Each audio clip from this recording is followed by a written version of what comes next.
Ողջունում եմ բոլորին, ողջույն պարոն Կարապետյան, սիրելի երիտասարդներ։ Ես Կարապետյան Իսկուհին եմ, սովորում եմ Երևանի Պետական Բժշկական Համալսարանում, ապագա սրտաբան եմ։ Ամեն օր առնչություն եմ ունենում երիտասարդների հետ, խոսում եմ հենց այն խնդիրների մասին, թե ինչու իրանք ներգրավված չեն ներկայիս մեր շարժմանը եւ այլն, ու ստանում եմ հետեւյալ պատասխանը՝ ունեն վախ ապագայի հետ կապված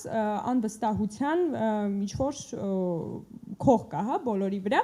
Ինչ եք կարծում, որոնք պետք է լինեն մեր հստակ գործողությունները, որպեսզի փոխենք երիտասարդների մոտ հետեւյալ մտածողությունը եւ իշխանության գալուց հետո որոնք է լինելու ձեր հիմնական գործողությունները, որպես այդպիսին, որ երիտասարդները համոզվեն, որ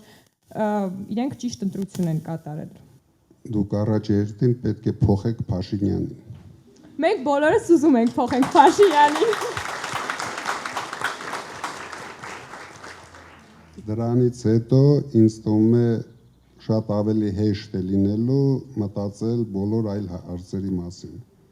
քանի որ այս լճացումը, որ ինքը ապահովել է ոչ միայն մեր երիտասարդների գլխի մեջ, այլ ժողովրդի մոտավորապես 25%-ը այսօր մոլորված վիճակում է,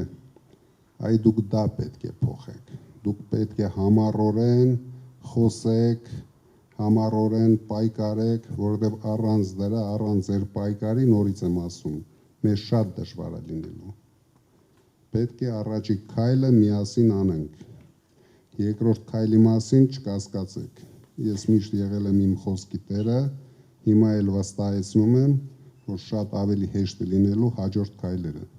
Շնորհակալություն եւ նաեւ այսպիսի մի հարց եմ ուզում ձեզ ուղղել, եթե Հայաստանը դիտարկենք որպես օրգան համակարգ ամբողջովին,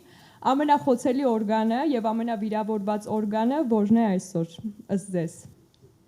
Հայ ժողովուրդը։ Բոլորին գցել են ապաթիայի մեջ, մարդիկ ոչ մի բան չեն հասկանում,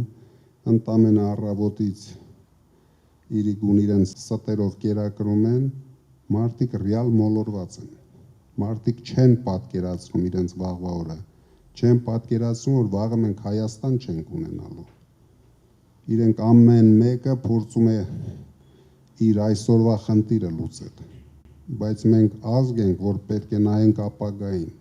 բայց ապագային ավելի շուտ դուք պետք է նայեք։ Շնորհակալություն շատ։